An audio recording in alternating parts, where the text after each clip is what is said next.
This group of people took turns assaulting the girl, then they prepared to kill her to silence her. Unexpectedly, the girl ran to the lake. She walked into the bottomless water, but Jack actually pulled out a handgun. He fired wildly at the girl. If they let the girl escape to call police, prison would await them all. Just as Mary was about to reach the other shore, Jack still managed to hit her shoulder. Bright red blood instantly stained the surrounding lake water. What they didn't know was, all of them would pay a terrible price. Because of the violent storm, Jack searched nearby for shelter. They stumbled upon Mary's parents' house. Unsuspecting John not only used his excellent medical skills to stitch up Frank's nose injury, but also kindly let them stay overnight. When Ed went to the kitchen to put down his water glass, he saw Mary's photo on the refrigerator. His inner fear made him collapse to the floor. This caught Emma's attention. Ed couldn't suppress his guilt. He placed Mary's necklace next to the water glass. After Emma showed them to the guest room, she heard urgent knocking sounds. They followed the sound, only to discover their daughter lying on the deck. Even worse, their daughter was near death.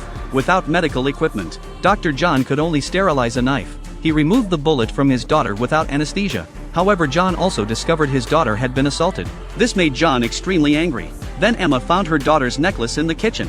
Combined with Ed's reaction when seeing their daughter's photo, they finally realized those 4 people were the ones who assaulted and hurt their daughter. So the couple made a crazy decision. They would get revenge for their daughter, while Emma searched for suitable weapons. Hey. Frank had developed lustful intentions toward Emma. Emma actively played along with Frank, looking for a chance to kill him. Unexpectedly, Frank went to the stairwell. He discovered the girl they had hurt. Frank realized the seriousness of the situation, but it was already too late.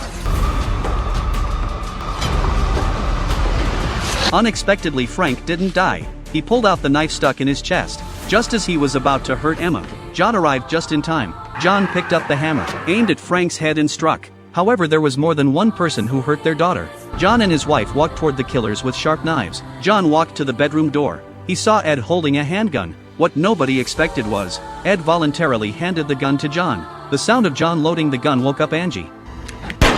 Although shooting solved Angie's problem, the awakened Jack jumped down from the second-floor window. When he escaped to the main house, he saw his brother's head had been smashed. Finally, through the couple's coordinated effort, Jack was brought down. John wheeled over a microwave. Then, using his excellent medical skills, he severed all nerves below Jack's neck. This would cause complete paralysis, while keeping him conscious. Then he put his head in the microwave. This way Jack would experience extreme pain and torture, before his head exploded from internal heating. Finally, John took his daughter and injured Ed to the hospital together.